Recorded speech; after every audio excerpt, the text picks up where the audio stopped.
Hey everybody, it's Sandra here with Storytime with Sandra. I just finished doing an Instagram live, so if you want to head on over to my Instagram, it's at Storytime with Sandra, and you can also see my main account at Sandra Colton-Medici. Storytime with Sandra is something that I created about a week ago. I know it's like the 6th day I've done this, where I'm just reading stories to kiddos and families at home. And if you're a grown-up, and you like reading kids stories, then hey, I'm all for it. I have 2 kiddos myself. I have a 2.5-year-old daughter and a 4.5-month-old daughter as well. So I am just loving all of the people getting online and supporting during this pandemic. I know that there's a lot of kids at home and there's a lot of libraries and schools that are closed. So I'm just trying to hopefully have an escape from that, have a little bit of time where you can sit and, look at the screen and have it be some good old-fashioned reading books. I brought 3 today. Bolt, Giraffes, Cant, Dance, and I love you, honey bunny. And I hope that you watch the video and share it with your friends. Try to subscribe to my YouTube channel because I just started it and I need all the support to share out with all those people so they know that you can come right here for Storytime with Sandra and just have fun. The first one I'm going to read today is called I Love You, Honey Bunny. And I love these ears. Boop, boop, boop, boop. Such cute stories. This one says, "You're sweeter than the sweetest little honey bee." And this little bee up here. Zzz, peek. With his little polka dot outfit. I love it. "You fill the world with love. You're amazing to me." Hearts. "I love the way you hop, skip, and jump up and down." This one, right over the top of a water sprinkler. "I love your fluffy ears and your tail so round." Do you see his tail? Right there, such a round tail. And there's the sun. "You're so cute and oops, sorry, I skipped a page. You are my shining star. Your dreams will take you very far." There's a shining star. Should we count the stars? 1, 2, 3, 4, 5, 6, 7, 8, 9. Of course, 10 is you. You're my shining star. "You're so cute and cuddly too, honey bunny. I love you." Oh my gosh, I love it. This is just the cutest book. All right, Bolt. This is the next book. This one is about a robot. I know, I'm corny, but I'm dropping books too, and my husband loves me, so I guess that's all that matters. But did you notice I have a little crooked bun today? Yeah, starting off the Monday right, huh? All right, so this says Bolt. This is Bolt right here. "Bolt the robot loves to fix things. He always takes his toolbox with him wherever he goes, even to the park." So he's at the park. You see the trees up here, and there's his little toolbox. And there's 1, 2, 3. He's got 3 friends there with him, and they're all cheesing, going, "Can you do that?" Yes, awesome. "Can you mend my roller skate?" asks Sparky. Bolt carefully fixes the wheel back on with a big shiny nut and bolt. So he fixes his roller skate with the nut and the bolt right there. I know I have a little glare going on, so hopefully you can see that. "My springs keep squeaking," complains Jiggle. "A quick squirt of Bolt's special robot oil soon fixes the problem." So there you go. You have this one up here. There's Jiggle. There's his oil can. And then Bolt is squirting it onto him. There's the oil coming out. And he's all fixed, all better. Nutty bounces on the trampoline so much that he loses a screw. But Bolt has plenty of spares in his big toolbox. So there's his bouncy trampoline.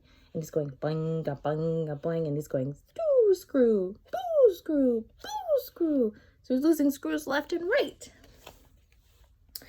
"Thank you, Bolt," says his friend. "You can fix anything." And there's his big toolbox. "Almost anything," replies Bolt. "But I can't fix this." He points to the control panel on his back. A button has fallen off. So he's looking behind him, and there it is. There's the button. It went pew! "Don't worry," chuckle his friends. "We'll fix it for you." So his friends go ahead and fix it for him. That's what friends are for. Now I'm going to get the book that I dropped, which is one of my favorite books, Giraffes Can't Dance. And since I don't know if you know anything about me, but my professional background is dancing. So I don't know if you've ever watched So You Think You Can Dance. I've been on that. My sister and I won the teen dance championship when I was on Star Search as a teenager.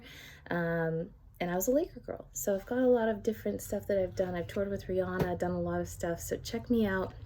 Make sure that if you have not subscribed to the YouTube channel yet, hit that button and hit the bell, because apparently the bell hits your reminders so that it tells you when we've gone another video upload. So make sure you hit the bell, subscribe, and then go over to Instagram and get on the Storytime with Sandra page, and then you'll see different kinds of stuff there too. Sometimes I'm just posting pictures, and sometimes I'm just on Instagram Live saying hello and shouting out to different people. And then we're doing kind of a daily read aloud. So this one's Giraffes Can't Dance. And it starts off, "Gerald was a tall giraffe whose neck was long and slim, but his knees were awfully crooked and his legs were rather thin." You see Gerald? He's super, super tall and really, really thin legs. "He was very good at standing still and munching shoots off trees. But when he tried to run around, he buckled at the knees. So he went kaboom, kaboom, kaboom." Now every year in Africa, they hold the jungle dance, where every single animal turns up to skip and prance. And this year, when the day arrived, poor Gerald, he felt so sad, because when it came to dancing, he was really very bad. So here's all the animals. They came to dance at the jungle dance. And there's Gerald. Gerald's looking on. Oh, he didn't know how to dance. He was very, very sad. The warthogs started waltzing, and the rhinos rock and rolled. You see them? The lions danced a tango that was elegant and bold. See, with their little flower, cha-cha-cha, the tango. And then the dip. The dip is awesome. The chimps all did the cha-cha with a very Latin feel. Dun, dun, dun, dun, dun, dun. Here we go, cha-cha right there. So serious. And 8 baboons then teamed up for a splendid Scottish reel. That's not a really good Scottish accent, but I just threw it in there. Gerald swallowed bravely as he walked toward the floor, but the lions saw him coming, and they soon began to roar. "Hey, look at clumsy Gerald," the animals all sneered. "Giraffes can't dance, you silly fool. Oh, Gerald, you're so weird." So they see him coming. Yeah, and they already know that he can't dance because he's a giraffe. Gerald simply froze up. You see his face? Can you make that face? You did it. Really good. He was rooted to the spot. "They're right," he thought. "I'm useless. Well, I feel like such a clot." So he crept off from the dance floor. See him? He's right there, and he's walking away with his head hanging down low. So he crept off from the dance floor, and he started walking home. He never felt so sad before. So sad and so alone. See, everybody else is dancing, and he's all by himself. Then he found a little clearing, and he looked up at the sky. "The moon can be so beautiful," he whispered with a sigh. "Excuse me," coughed a cricket, who'd seen Gerald earlier on. "But sometimes when you're different, you just need a different song." So there he is looking up at the moon. And there's the little cricket. You see? Listen to the swaying grass and listen to the trees. To me, the sweetest music is those branches in the breeze. So imagine that the lovely moon is playing just for you. Everything makes music if you really want it to. You see all the trees and the branches that are just in the breeze making music. With that, the cricket smiled and picked up his violin. Then Gerald felt his body do the most amazing thing. See, he's playing his violin. His hooves had started shuffling, making circles on the ground. His neck was gently swaying, and his tail was swishing around. He was feeling it. He was feeling that music. He threw his legs out sideways and he swung them everywhere. Then he did a backward somersault and leapt up in the air. You see that? Tricks, what? He's got style and swag. Gerald felt so wonderful, his mouth was open wide. I'm dancing, yes, I'm dancing. I'm dancing, Gerald cried. Can you make his face?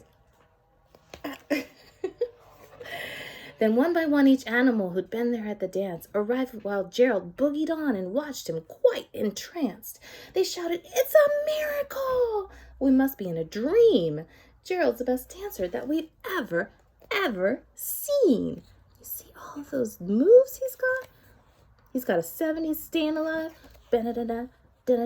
Yes, Gerald. How did you learn to dance like that? Please, Gerald, tell us how. But Gerald simply twirled around and finished with a bow. You see, they're throwing flowers at him going, Gerald, Gerald. It's like when you throw sneakers. Then he raised his head and looked up at the moon and stars above. We all can dance, he said, when we find music that we love. One of my favorites. So I hope you guys enjoyed Storytime with Sandra today. Me and my crooked bun on a Monday. I don't know what's happening here, but I do know that I love reading to you guys, and I hope that you come back soon. This will be my first video posted to YouTube, and I hope that you subscribe, go to Instagram Live too, and just check it out. Reading aloud is so cool, and I hope you like it. I'll see you soon. Bye-bye.